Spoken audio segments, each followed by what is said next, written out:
बिस्मिल्लाहिर्रहमानिर्रहीम।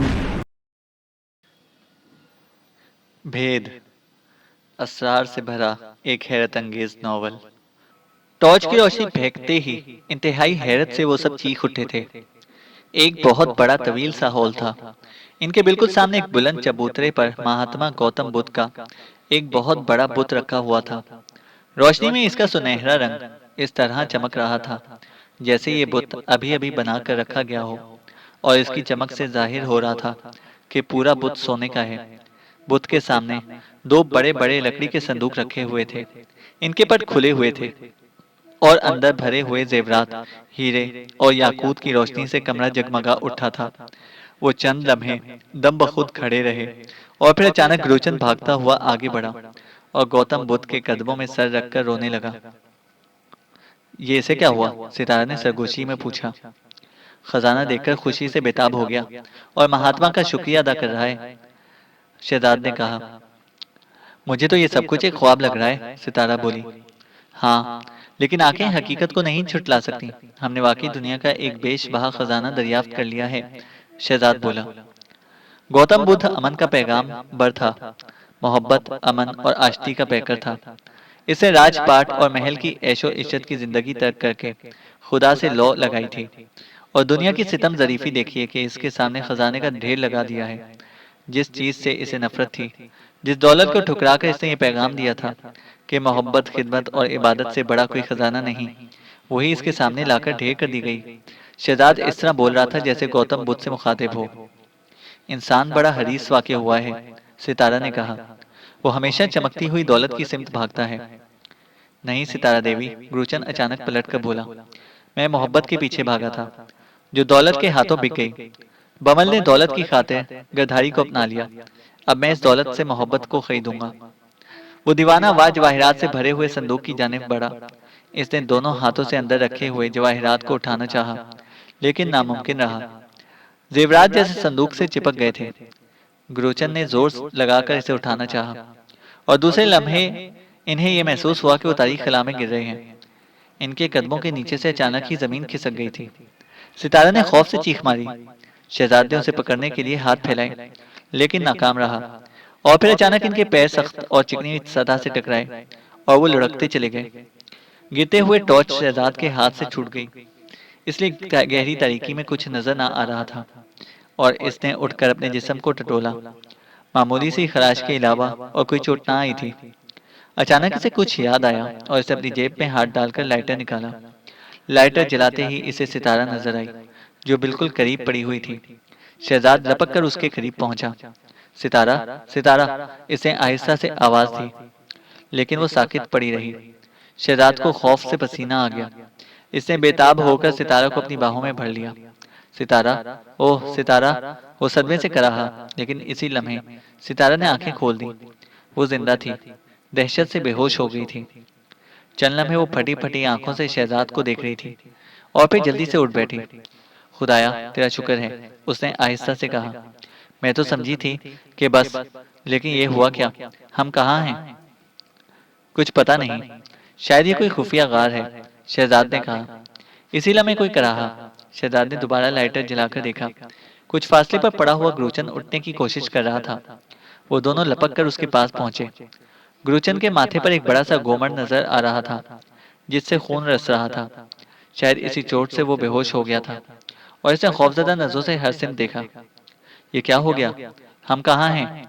वो खजाना कहाँ है? इसे घबराकर कहा। भगवान, क्या वो सपना था? नहीं गुरुचंद, वो सपना नहीं, हकीकत थी, शहजाद ने कहा। लेकिन वो खजाना देवताओं की अमानत मालूम होता है। मेरा ख्याल है कि इस जेवरात के संदूक में कोई खुफिया मैकेनिज्म है, ताकि इस खजाने को कोई चोरी ना कर सके। तुमने जैसे ही जेवरात उठाने की कोशिश की, पैरों के नीचे से फर्श अचानक खिसक गया। भगवान, तो क्या हम किसी खुफिया तहखाने में फंस गए हैं? गुरुचंद ने दहशत ज़दा लहजे में कहा। मुझे तो ये कोई गार नजर आता है, और देखें शायद बाहर निकलने का कोई रास्ता हो, शहजाद ने कहा। लाइटर जलाकर उन्होंने गिरदोपेश का जायजा लिया। बिलाशुबा ये कोई गार था, लेकिन इंतहाई खूबसूरत गार। फर्श संगमरमर की तरह चिकने मगर स्याह पत्थर का था। दीवारों पर कदीम दौर के नक्शो निगार बने हुए थे। जगह जगह मशलें लगी हुई थीं। अचानक शहजाद ने एक मशल दीवार से निकाली। क्या बात है? सितारा ने पूछा। अजीब बात यह है कि मशल बिल्कुल ताज़ा नजर आती है, इसने कहा, और लाइटर जला के मशल से लगा दिया। मशल फौरन जल उठी। तुम देख रहे हो, इसमें बिल्कुल ताज़ा तेल लगा हुआ है। हाँ, वाकई तुम सच कहते हो। इसका मतलब है कि सितारा ने जुमला नामुकम्मल छोड़ दिया। यहाँ बिलाशुबा पहले कोई आ चुका है, शहजाद ने कहा और एक और मशल निकालकर जला दी। इसे गुरुचन ने थाम लिया। रोशनी में इन्होंने देखा कि इस कुशादा कमरे के आखिर में एक मेहराब नुमा दरवाजा था, जो एक सुरंग नुमा रास्ते में खुलता था, और वो इसमें दाखिल होकर आगे बढ़ने लगे।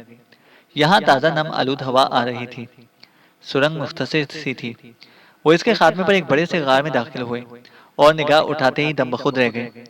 सामने चबूतरे पर गौतम बुद्ध का बुत इन्हें घूर रहा था। इस लम्हे उनको महसूस हुआ कि वो फिर खजाने वाले कमरे में वापस आ गए हैं। लेकिन जल्द ही अंदाजा हो गया कि बनावट और साइज में ये बुत भी इसी तरह था। लेकिन ये सोने का नहीं, पत्थर का था। गार काफी बड़ा था। गार के बिल्कुल सामने एक तवील सुरंग चली गई थी।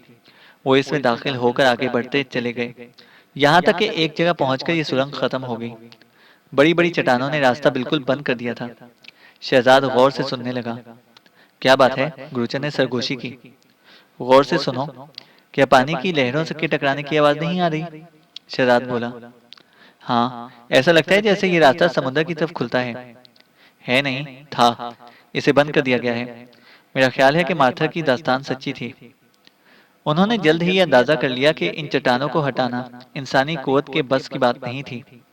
इसलिए वापस गार में आ गए। गौतम बुद्ध के मुजस्मे के सामने बैठकर वो सोचने लगे कि अगर बाहर ना निकल सके तो अंजाम क्या होगा। वो चबूतरे से टेक लगाकर फर्श पर दराज हो गए। थकान से अब इन पर गनूदगी तारी होने लगी थी कि अचानक गड़गड़ाहट की आवाज से वो उछल पड़े। गार की एक दीवार एक जगह से हटती चली जा रही थी। सामने एक तवील सुरंग नमदार हो गई थी, जिसमें जलती हुई बहुत सारी मशलें इनकी सिमत बढ़ती चली आ रही थीं।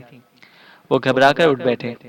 शहजाद ने खामोश रहने का इशारा किया और गुरुचन और सितारा को लेकर फुर्ती के साथ गौतम बुद्ध के मुहिब बुद्ध के हुक्म में चला गया। वहां छुपने की और कोई जगह ना थी। मशलों की रोशनी और करीब आ रही थी, और इसके साथ ही बहुत सी मुतरन्नम आवाजें कोई नगमा गाते हुए आगे बढ़ रही थीं। ये क्या चक्कर है? सितारा ने हैरत ज़दा लहजे में पूछा।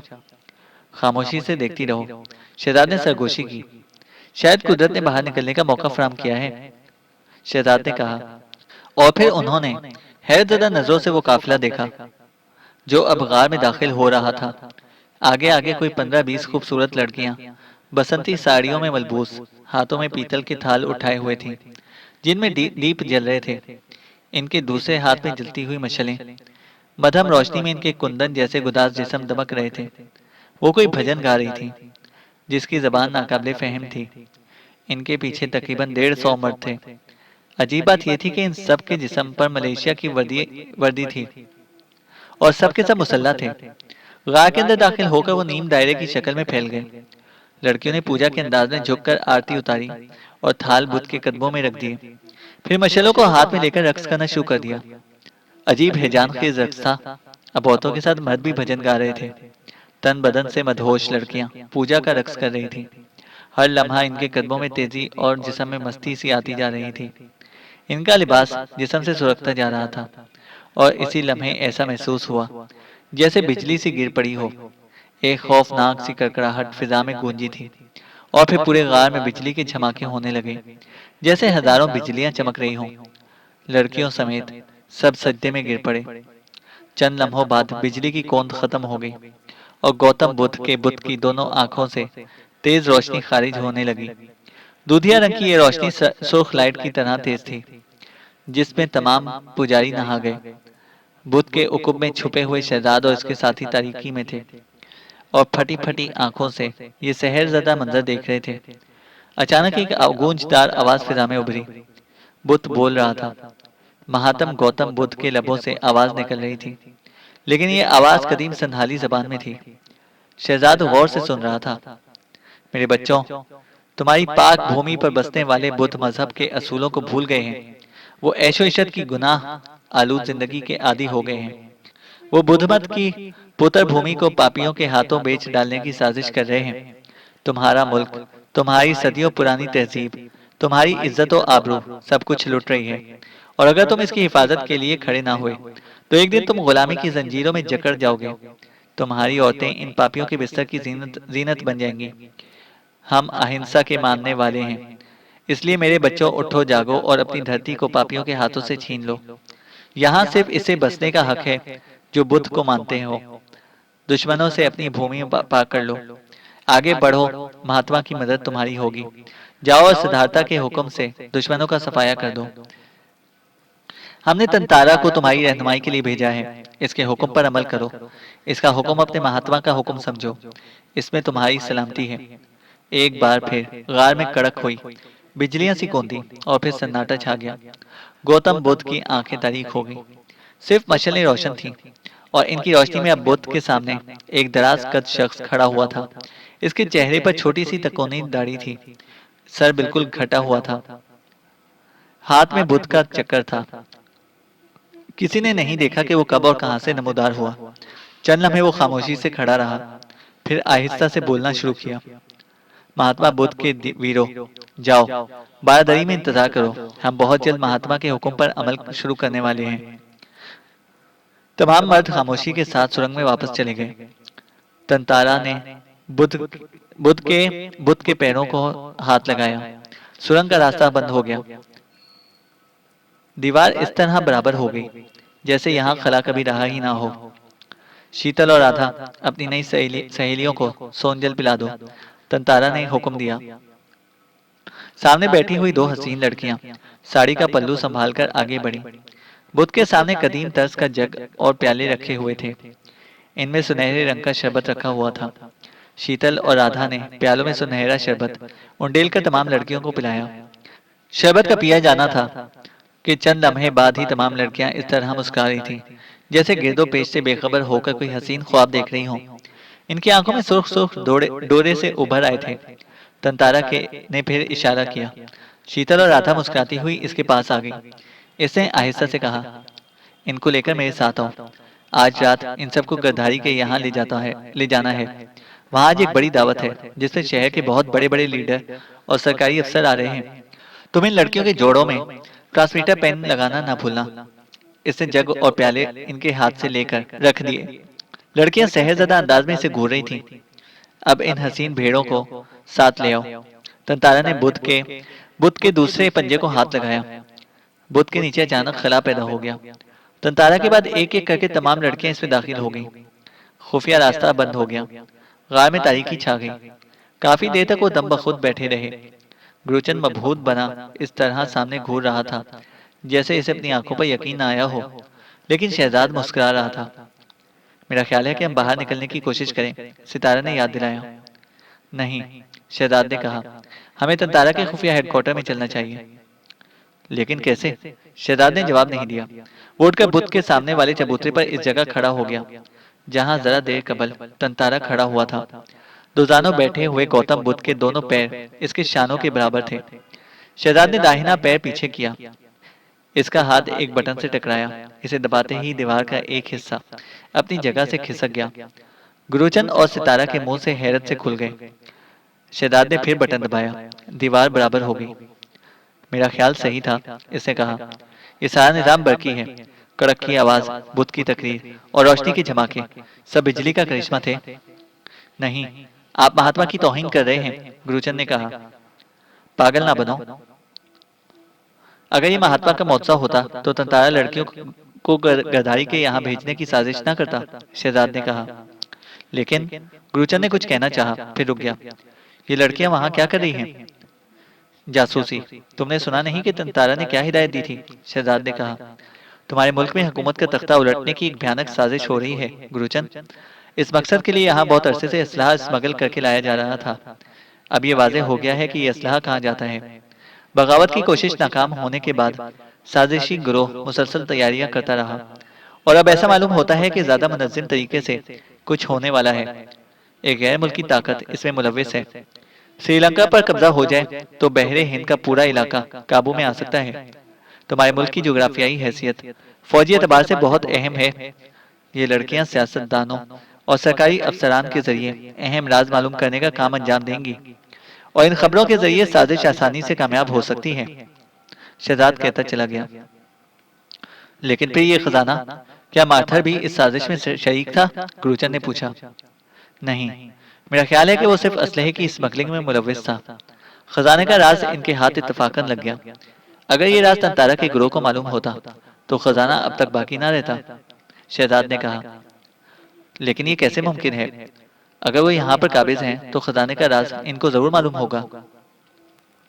नहीं, पहले मुझे भी ये शक हुआ था, लेकिन अब यकीन है कि वो खजाने के वजूद से ला इल्म है। मगर है मुमकिन है खजाने की कहानी इनको भी किसी के जरिए से मालूम हुई हो और इसकी तलाश करते हुए इन्हें एक खुफिया गार और सुरंग मिल गई हो जिसे उन्होंने अपना हेडक्वार्टर बना लिया। गौतम के बुत और गार के खुफिया दरवाजों को उन्होंने बरकी निजाम से खुदकार बना लिया और मकामी आबादी को मजहबी जनून में मुब्तला करके अपना आलायकार बना रहे हैं। कोई भी जाहिल आदमी महात्मा की आवाज सुनकर इसे मौजज़ा तस्वुर कर सकता है। बिजली के जरिए ये सारा करिश्मा देखने के बाद वो तंतारा को महात्मा गौतम बुद्ध का अवतार ही समझेगा और इसके हुक्म पर जान देने से भी दरेग ना करेगा। और इसमें कोई शक नहीं कि इस सारे खेल के पीछे एक खतरनाक जहन काम कर रहा है। शहजाद ने कहा। आपको यकीन है कि खजाना महफूज है? इनको इसके वजूद का पता नहीं? रूचर ने पूछा। हाँ, बिल्कुल यकीन है, शहजाद ने कहा, वरना अब तक वो इसे खाली कर चुके होते। फिर क्या इरादा है? ग्रोचर ने कहा। हम इस साजिश को नाकाम बनाएंगे, इसलिए इनके खुफिया हेडक्वार्टर का पता लगाना जरूरी है। शहजाद ने कहा। और मेरा ख्याल है कि अब ये मुश्किल नहीं। इसने बुद्ध के मुजस्मे के बाएं पैर के पीछे टटोला। एक बटन मौजूद था। इसे दबाते ही चबूतरे में एक खुफिया दरवाजा नमूदार हो गया। इन्होंने एक दूसरे को देखा। शहजाद ने उन्हें खामोश रहने का इशारा किया और अंदर दाखिल हो गया। यहाँ भी एक जीना गहराई में चला गया था। वो बड़ी एहतियात से नीचे उतरने लगा। सीढ़ियां खत्म होने पर एक दरवाजा मिला जो बंद था। लाइटर की रोशनी में शहजाद ने देखा कि यह साउंड प्रूफ दरवाजा था। इसने आहिस्ता से उसे खोला। अंदर गहरी तारीकी थी। सर्द हवा का झोंका इनके चेहरे से टकराया। उन्होंने अंदर दाखिल होकर दरवाजा बंद कर दिया। शहजाद ने दाखिल होने से पहले एहतियातन लाइटर बुझा दिया था, लेकिन जब कोई आहट सुनाई ना दी तो इसने फिर रोशनी की। वो एक जदीद तर्ज के बने हुए एयर कंडीशन कमरे में थे जो ड्राइंग रूम के अंदाज में सजा हुआ था, लेकिन कमरा बिल्कुल खाली था। वो दबे पांव आगे बढ़ा और ऐन इसी लम्हे कमरा रोशनी से जगमगा उठा। आंखें चकाचौंध हो गईं और जब इनकी नसें सामने उठी तो माजूर अफराद की व्हील चेयर पर पड़ी। इसमें बैठा हुआ शख्स इनको पहले नजर नहीं आया था। इसके दोनों पैर मफलूज नजर आ रहे थे। चेहरा इंतहाई दुबला और आंखें अंदर धुंसी हुई थी, लेकिन इनमें एक शैतानी चमक थी। ऐसा मकरूह और भयानक चेहरा कि इनके बदन में खौफ की लहर दौड़ गई। कुर्सी के पीछे तंतारा खड़ा हुआ था। साइमन सिंह? शहजाद के मुंह से बेसाख्ता निकला। बुड्ढे के पोपले मुंह से निकलने वाला मध्यम सा कहका ऐसा था कि जैसे कहीं दूर से आवाज आ रही हो। खुश आमदीद कैप्टन शहजाद, साइमन सिंह ने कहा। तुमने देर कर दी यहाँ तक पहुंचने में। खूब, गोया तुम हमारे मुंतजिर थे, शहजाद ने कहा। हाँ, तुमने अपनी आमद का ऐलान मेरे एक सिपाही को कत्ल करके किया था, साइमन ने कहा। मैं चाहता तो आसानी से तुम्हें ठिकाने लगा सकता था। फिर छोड़ क्यों दिया? शहजाद ने पूछा। तुमसे मिलने की ख्वाहिश थी, साइमन ने आहिस्ता से कहा। लेकिन तुमने इतनी देर कहाँ लगा दी? हम रास्ता तलाश कर रहे थे, शहजाद बोला। झूठ मत बोलो, साइमन ने कहा। तो महल में दाखिल होने के बाद अचानक गायब हो गए और हमें इस वक्त तक नजर नहीं आ सके जब तक कि पूजा हॉल में नहीं पहुंचे। तो इसमें मेरा क्या कसूर? हमें यहाँ का रास्ता तलाश करने में देर लगी, शहजाद ने कहा। तुम इस रास्ते से नहीं आए हो जो हमको मालूम है, साइमन सिंह ने कहा। और इसका मतलब है कि गांव में दाखिल होने का कोई और रास्ता भी है जिससे हम अभी तक लाइल हैं। मुझे ना तो पहला रास्ता मालूम था और ना दूसरा, शहजाद ने कहा। हमने पुजारियों को थाल लिए आते देखा और इनका ताकुब करते हुए गार में आ गए। वहां तुम्हारा जदीद फ्रॉड देखते ही मैंने अंदाजा कर लिया कि कारनामा सिर्फ तुम्हारा ही हो सकता है, शहजाद ने कहा। साइमन सिंह का कहकहा ऐसा था जैसे बोतल से पानी उंडेला जा रहा हो। तुम मुझे धोखा नहीं दे सकते शहजाद, उसने कहा। तुम इस जुलूस के साथ नहीं थे। यहाँ अंदर आने वाला हर शख्स मेरी नजर से रहता है। इसने अचानक हाथ बढ़ाकर मेज पर लगा हुआ बटन दबाया। सामने लगे हुए टेलीविजन पर वो कमरा साफ नजर आने लगा जिससे वो अंदर आए थे। अब बताओ कि तुम अंदर कैसे दाखिल हुए? मैं जवाब दे चुका हूँ, शहजाद ने जो कहा। ये फ्रांस नहीं है शहजाद, ना तुम्हारा अपना मुल्क है। तुम मेरी मर्जी के बगैर यहाँ से जिंदा नहीं जा सकते, साइमन बोला। तुम फ्रांस से तो निकल आए थे साइमन सिंह, शहजाद ने कहा, लेकिन मरने से पहले मैं तुम्हारे नापाक वजूद को खत्म कर दूंगा। इसने बर्क रफ्तारी से रिवॉल्वर निकाला, लेकिन दूसरे ही लम्हे ही महसूस हुआ कि तारे नाच रहे हैं। सर पर पड़ने वाली जर्ब इतनी शदीद थी कि वो तवाज़ुन कायम न रख सका। फिजा में सितारा की सी चीख सुनाई दी और फिर से होश न रहा। शहजाद की आंख खुली तो वो फर्श पर पड़ा हुआ था। इसके सर में जोर जोर से धमाके हो रहे थे। इसने उठने की कोशिश की तो बेख्तियार लबों से कराह निकल गई। वो एक मुख्तसर सी कोठरी थी जिसकी छत और दीवारें पत्थर की थीं। दरवाजे पर लोहे का मजबूत पट लगा हुआ था। बराबर में गुरुचंद बैठा हुआ था जिसका चेहरा जर्द हो रहा था। शहजाद ने सर पर बंधी हुई पट्टी पर हाथ फेरा और सितारा के सहारे उठ बैठा। वो गौर से सितारा को देख रहा था। उन्होंने मुझे कोई अजियत नहीं पहुंचाई, मैंने डर कर चीख मारी थी, सितारा ने उसे इत्मीनान दिलाया। लेकिन हम इस शैतान की कैद में हैं, वो हमें जिंदा ना छोड़ेगा। गुरुचंद ने खौफजदा अंदाज में सरगोशी की। लेकिन मैं इस खजाने का रास्ता हरगिज ना बतलाऊंगा, चाहे वो जान से क्यों ना मार दे। शहजाद ने उसे मना किया। एहतियात से बात करो, मुमकिन है हमारी गुफ्तगू सुनी जा रही हो। तुम ठीक कहते हो शहजाद, अचानक सैमन सिंह की आवाज कोठरी में गूंजी। ये भी अच्छा है कि गुरुचंद को रास्ता मालूम है, अब तुमको फिलहाल जहमत ना दी जाएगी। गुरुचंद का चेहरा सफेद पड़ गया। शहजाद ने उसके शाने पर हाथ रखा। गुरुचंद, अगर तुमने जबान खोली तो इसके बाद जिंदगी से हाथ धो लोगे। इसके बाद सैमन सिंह को तुम्हारी जरूरत ना रहेगी। तुम इत्मीनान रखो शहजाद, गुरुचंद मर सकता है, गद्दारी नहीं कर सकता। गुरुचंद ने बड़े अजम के साथ कहा। इसी लम्हे आहट सुनाई दी। दरवाजा खुला और दो मुसल्ला अफराद कमरे में दाखिल हुए। उन्होंने गुरुचंद को बाहर निकलने का इशारा किया। शहजाद उठकर आगे बढ़ा, लेकिन पिस्तौल की नाल देखकर वहीं अपनी जगह पर रुक गया। सिर्फ ये हमारे साथ आएगा, मुसल्ला गार्ड ने कहा। गुरुचंद ने अजम बड़ी निगाहों से इनको देखा और बाहर निकल गया। दरवाजा फिर बंद हो गया।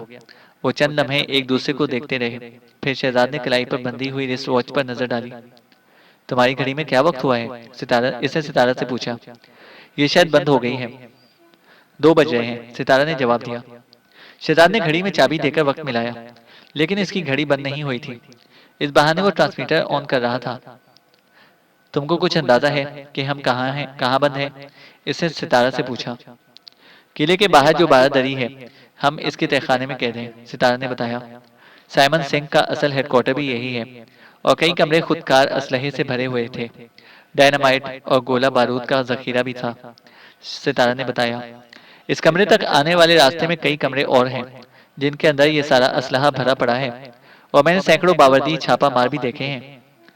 इसका मतलब यह है कि फिजा में उभरने वाली दिल खराश चीख से इसका जुमला नामुकम्मल रह गया। वो गुरुचंद पर तशद्दुद कर रहे हैं, सितारा ने घबरा कर कहा। खुदा करे इसमें बर्दाश्त की कुव्वत हो, शहजाद ने जवाब दिया। यही दुआ तुम्हारे लिए भी करती हूँ, इससे सरगोशी में कहा। क्या क्या मतलब? गुरुचंद ने जबान नहीं खोली तो मेरे ख्याल में वो तुम पर कोशिश करेंगे, इसने सरगोशी में जवाब दिया। दर्दनाक चीखों से तहखाना लरज रहा था। तकरीबन आधा घंटे के बाद चीखें कराहों में बदल गईं और फिर सन्नाटा छा गया। इनको ये अंदाजा करने में दुश्वारी ना हुई कि गुरुचंद ने खजाने का राज बता दिया है। इंतजार करते करते इनकी आंख लग गई कि अचानक शहजाद चौंक कर उठ बैठा।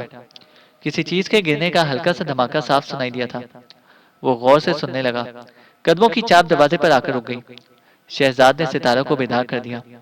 वो सोच रहा था कि शायद इनकी बारी आ पहुंची। दरवाजा आहिस्ता से खुला। अंदर आने वाला मलेशिया की वर्दी में था। इसके हाथ में टॉमी गन थी। सांवले रंग का वो सेहतमंद नौजवान था। होठों पर उंगली रखकर इसने चुप रहने का इशारा किया और इन्हें लेकर वो कमरे से बाहर आ गया, जहां मुसल्ला गार्ड बेहोश पड़ा था। नौजवान ने फुर्ती के साथ उसे घसीट कर अंदर डाला और ताला बंद करके उन्हें पीछे आने का इशारा किया। वो एक नीम तारीख राहदारी से गुजरते हुए इस कमरे में पहुंचे जहां खुदकार टेलीविजन सेट रखे हुए थे। निगरानी करने वाला ऑपरेटर कुर्सी पर उल्टा पड़ा था। नौजवान ने टीवी सेट्स की तरफ इशारा किया जिनके स्क्रीन तारीख पड़े थे। कमरे के दूसरी जाने पहुंचकर इसने एक बटन दबाया। दीवार का एक हिस्सा हट गया। सामने सीढ़ियां थीं। इनसे गुजरकर वो बारादरी के दालान में पहुंच गए। हर सिमत सन्नाटा तारी था। वो दीवार के साथ चलते हुए दालान के आखिरी सिरे पर पहुंचे। नौजवान ने उन्हें रुकने का इशारा किया और बाहर निकल गया। चंद लम्हे बाद वो वापस आया तो इसके हाथ में मलेशिया की वर्दी और ऑटोमेटिक रिवॉल्वर था। इसने इशारा किया। शहजाद ने लिबास तब्दील करने में देर ना लगाई। राइफल हाथ में संभाल कर वो बाहर निकले और तब पहली बार नौजवान सरगोशी में बोला, मेरा नाम सुंदर है। इसने कहा, इस शैतान साइमन साइमन सिंह ने मुल्क तबाह करने का प्रोग्राम बना लिया है। मैं छापा मारों के दस्ते का कमांडर हूँ और बहुत दिनों से इस मनहूस साइमन सिंह के मंसूबे नाकाम बनाने का सोचा हूँ, लेकिन तुम्हारे साथी पर होने वाले तशद्दुद को देखकर अब बर्दाश्त न कर सका। साइमन सिंह किसी खजाने का पता मालूम करना चाहता है। मुझे मालूम है, शहजाद ने आहिस्ता से कहा। क्या वो जिंदा है? हाँ, लेकिन बहुत बुरी हालत में। सुंदर ने कहा, सुबह तुम दोनों का नंबर था, इसलिए मैंने जान पर खेलकर तुमको आजाद करा लिया। क्या बाहर निकलना मुमकिन है? शहजाद ने पूछा। कोशिश करेंगे। मैंने एक गार्ड का तो काम तमाम कर दिया, लेकिन किले के बाहर हर सिमत निगरानी होती है। कई मुसल्ला छापा मार इस वक्त भी पहरे पर मिलेंगे। फाटक के अलावा किले से बाहर निकलने का कोई रास्ता है? शहजाद ने पूछा। एक उकबी दरवाजा है, लेकिन वो ज्यादा गैर महफूज है। फाटक यूं ही खुला रहता है ताकि लोग किले को वीरान ही तस्वर करें। पहरेदार बाहर घने जंगलों में छुपे रहते हैं। चलो हम दो हैं, मुकाबला कर लेंगे, शहजाद बोला। वो बारादरी से निकलकर आगे बढ़े। सामने ही वो शिकस्ता महल था, जहां से वो जमीन दोस्त खजाने के कमरे में दाखिल हुए थे। वो झुके हुए तेजी से आगे बढ़ रहे थे कि अलार्म की तेज आवाजें कानों से टकराईं। सुंदर ने उन्हें महल की सिमत धक्का दिया और पूरी रफ्तार से भागना शुरू कर दिया। वो आगे पीछे भागते हुए महल के दरवाजे में दाखिल होकर दीवार की आड़ में बैठ गए। उन्हें हमारे फरार की खबर हो गई है, सुंदर ने हाँफते हुए सरगोशी की। हाँ, शहजाद ने जवाब दिया। तारीकी में भागते हुए सारे साये किले के गेट की सिमत में बढ़ रहे थे। अब क्या होगा? हम बाहर नहीं निकल सकते, वो चप्पे चप्पे में तलाश करेंगे, सुंदर ने कहा, और अगर पकड़े गए तो मौत यकीनी है। फिर क्या हो सकता है? वो इधर भी तो हमारी तलाश में जरूर आएंगे, शहजाद बोला। हाँ, सिर्फ एक सूरत है, सुंदर सोचते हुए बोला। हम इस खुफिया जगह छुप जाएं, जहाँ खजाना पोशीदा है। सिर्फ वो जगह साइमन सिंह को नहीं मालूम। तुम ठीक कहते हो, आओ, शहजाद ने आहिस्ता से कहा। वो भागते हुए महल के अंदर दाखिल हुए। कई राहदारियों से गुजरकर वो महल के उकबी हिस्से में पहुंच गए। शहजाद अचानक रुक गया। अब किधर चलना है? सुंदर ने पूछा। वो सामने गिरी हुई दीवार का ढेर देख रहे हो? शहजाद ने इशारा किया। सुंदर जैसे ही घुमा, शहजाद की राइफल का कंधा इसके सर पर पड़ा। वो कटे हुए दरख्त की तरह ढेर हो गया।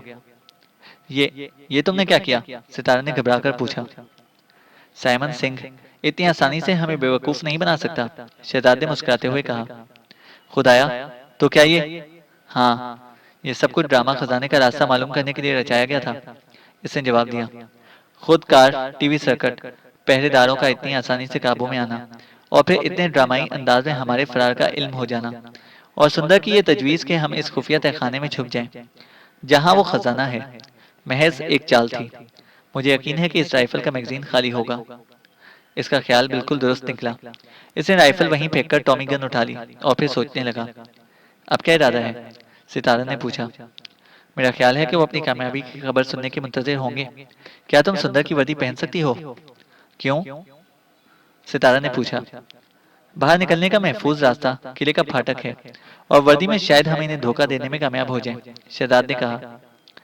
जरा देर बाद वो महल की आड़ से निकलकर बड़े इत्मीनान से चलते हुए किले के शिकस्ता फाटक की तरफ बढ़ रहे थे। मलेशिया की ढीली वर्दी सितारा ने पहन ली थी और बाल भी कैप में छुपा लिए थे। इनके दिल जोर जोर से उछल रहे थे। रास्ते में इन्हें किसी ने नहीं टोका। गेट खाली पड़ा था, लेकिन उन्हें यकीन था कि बाहर पहरा देने वाले छापामार जरूर छुपे होंगे। किले के बाहर फसील के नीचे ही से घने जंगल का सिलसिला शुरू हो जाता था। दरख्तों के नीचे ऊंची ऊंची घास और झाड़ियां थीं। ये अंदाजा करना बहुत दुश्वार था कि पहरे पर मुकर्रर छापा मार कहाँ छुपे होंगे। इसलिए शहजाद ने दीवार की फसील के बराबर चलते हुए उकुब की सिमत में बढ़ना शुरू कर दिया, जैसे वो किसी मखसूस जगह पर जाना चाहते हों। इसे यकीन था कि इतने फासले से कोई इन पर शुबा नहीं कर सकता, और हुआ भी यही। किसी ने इनको रोकने की कोशिश ना की। कुछ दूर जाकर अचानक वो जंगल में घुस गए और फिर बड़ी एहतियात से इस सिमत में बढ़ने लगे जहां जीप खड़ी थी। शहजाद का अंदाजा दुरुस्त ही निकला। जीप से तमाम असलहा गायब था। सारे टायर पंक्चर थे और इंजन बेकार किया जा चुका था। अलबत्ता इनका बकिया सामान इसी तरह पड़ा था। किसी ने पेट्रोल के फाजिल डब्बों को भी हटाने की जरूरत महसूस ना की। इसने आहिस्ता से सीट का कवर हटाया और इसने नीचे से ताकतवर वायरलेस निकालकर बात करने लगा। इससे फारिग होकर इसने पेट्रोल के फाजिल डब्बे उठाए और सितारा को साथ आने का इशारा किया। तकरीबन आधा घंटे तक वो किले के गिर्द जंगल में घूमते रहे, यहाँ तक कि पेट्रोल खत्म हो गया और इनकी बातें भी। मदद आने में तकरीबन आधा घंटा और लगेगा, इसने सितारा से कहा। तुम पहले हेलीकॉप्टर से शहर वापस पहुंचने की कोशिश करना और बकिया तुम जानती हो। और तुम? सितारा ने पूछा। मुझे हर कीमत पर गुरचंद को रिहा कराना है और साइमन सिंह को फरार का मौका नहीं देना, शहजाद बोला। सितारा ने इसकी सिमत देखा। इसे मालूम था कि शहजाद का हुक्म है और बहस से कुछ हासिल ना होगा। ओके बॉस, लेकिन अपना ख्याल रखना, सितारा ने कहा। तुम्हें बेवा नहीं होने दूंगा, इसने मुस्कुराकर कहा। अब अपने ठिकाने की सिमत में चली जाओ।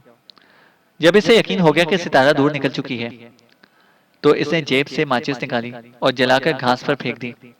पेट्रोल से तर घास में एक भपके के साथ घास भड़क उठी और चशम जदन में एक दायरे की शक्ल में फैल गई। वो जगह जगह पेट्रोल छिड़कते आए थे, लेकिन शहजाद पहाड़ी के नीचे जाने की बजाय किले की सिमत भाग रहा था और आग के शोले अब दरख्तों से बुलंद हो चुके थे। शाखों के चटकने से चिंगारियां फिजा में आतिशबाजी की तरह उड़ रही थीं। आग तेजी से किले की सिमत बढ़ रही थी। शहजाद को अब इत्मीनान हो गया कि जल्द ही किला हर सिमत से आग के शोलों में घिर जाएगा और अब वो किले के बिल्कुल करीब पहुंच चुका था। आग के शोलों की रोशनी में इसे भागते हुए छापामार टोली मारों की वो टोलियां नजर आ रही थीं। वो अपने खुफिया अड्डे से निकलकर किले से बाहर आ रहे थे ताकि आग पर काबू पाने की कोशिश करें। हरे भरे दरख्तों से निकलने वाले शोलों के साथ अब गाढ़ा धुआं भी फिजा में फैल रहा था। इसे मालूम था कि छापा मारों को सबसे ज्यादा फिक्र अपने असलहे और गोले बारूद के जखीरे की होगी, लेकिन शहजाद को सिर्फ दो बातों की फिक्र थी, गुरुचंद को बचाने की और साइमन सिंह को ठिकाने लगाने की।